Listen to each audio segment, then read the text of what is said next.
products were announced, including new Macs and, of course, its new augmented reality headset. So here to talk to me is Burton Kelso, expert on everything tech. So the Apple conference that we had yesterday, a lot of people highly anticipating that.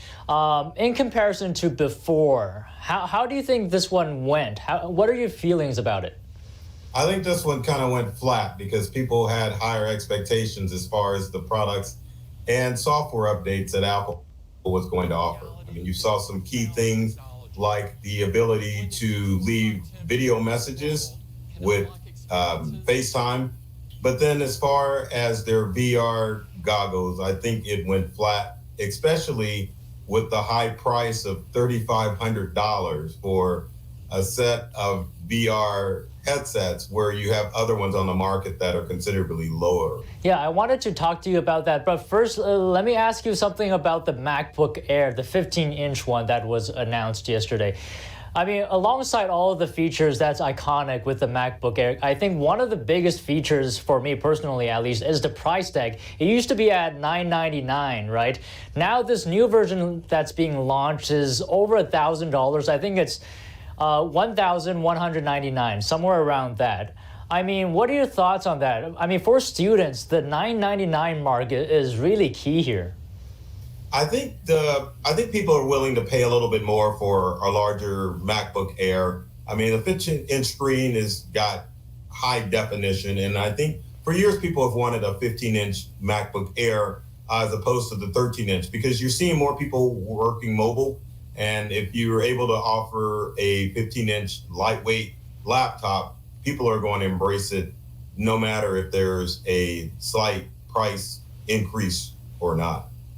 So alongside the new products that were announced, a new software update, iOS 17, was announced.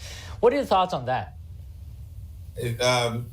It's almost like I'm speechless about it because, you know, and every time there's a new iOS update that comes out, there's like features that are included for your iPhone that are just revolutionary. But now it's like they added stuff that they forgot to put in the iOS 16, and it's just filler. So as for the augmented reality headset, Tim Cook unveiled this in the format of one more thing. I mean, I think that's a bit interesting, but did it live up to the one more thing type of format? No, because it's one more year that we have to wait for the augmented reality headset to come out. And unfortunately, it was supposed to be released last September. So, you know, there's more of a delay for the augmented reality headset, and it doesn't really add anything to the picture. And I think a lot of people were hoping that the augmented reality headset would entice more people to get into the metaverse. But the high price tag is going to stop people unless this is kind of somewhat of a beta to test it out in the real world and then release a more cost-effective version. But again, there's nothing that's really tying people to get into the metaverse, and that was the big hope with the augmented reality headset.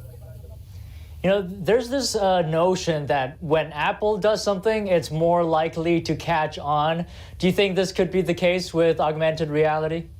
I don't think so, no. I think maybe the ship has sailed for the metaverse and all things meta. Maybe for a select few of people that can purchase the augmented reality headset from Apple, and maybe they have an Oculus. But, you know, if it would have been released last year, I would say yes, that would have enticed more people to get involved. But no one's really talking about the metaverse now. So it's like, you know, just a little too late to catch the boat as far as getting people involved in the metaverse and virtual reality.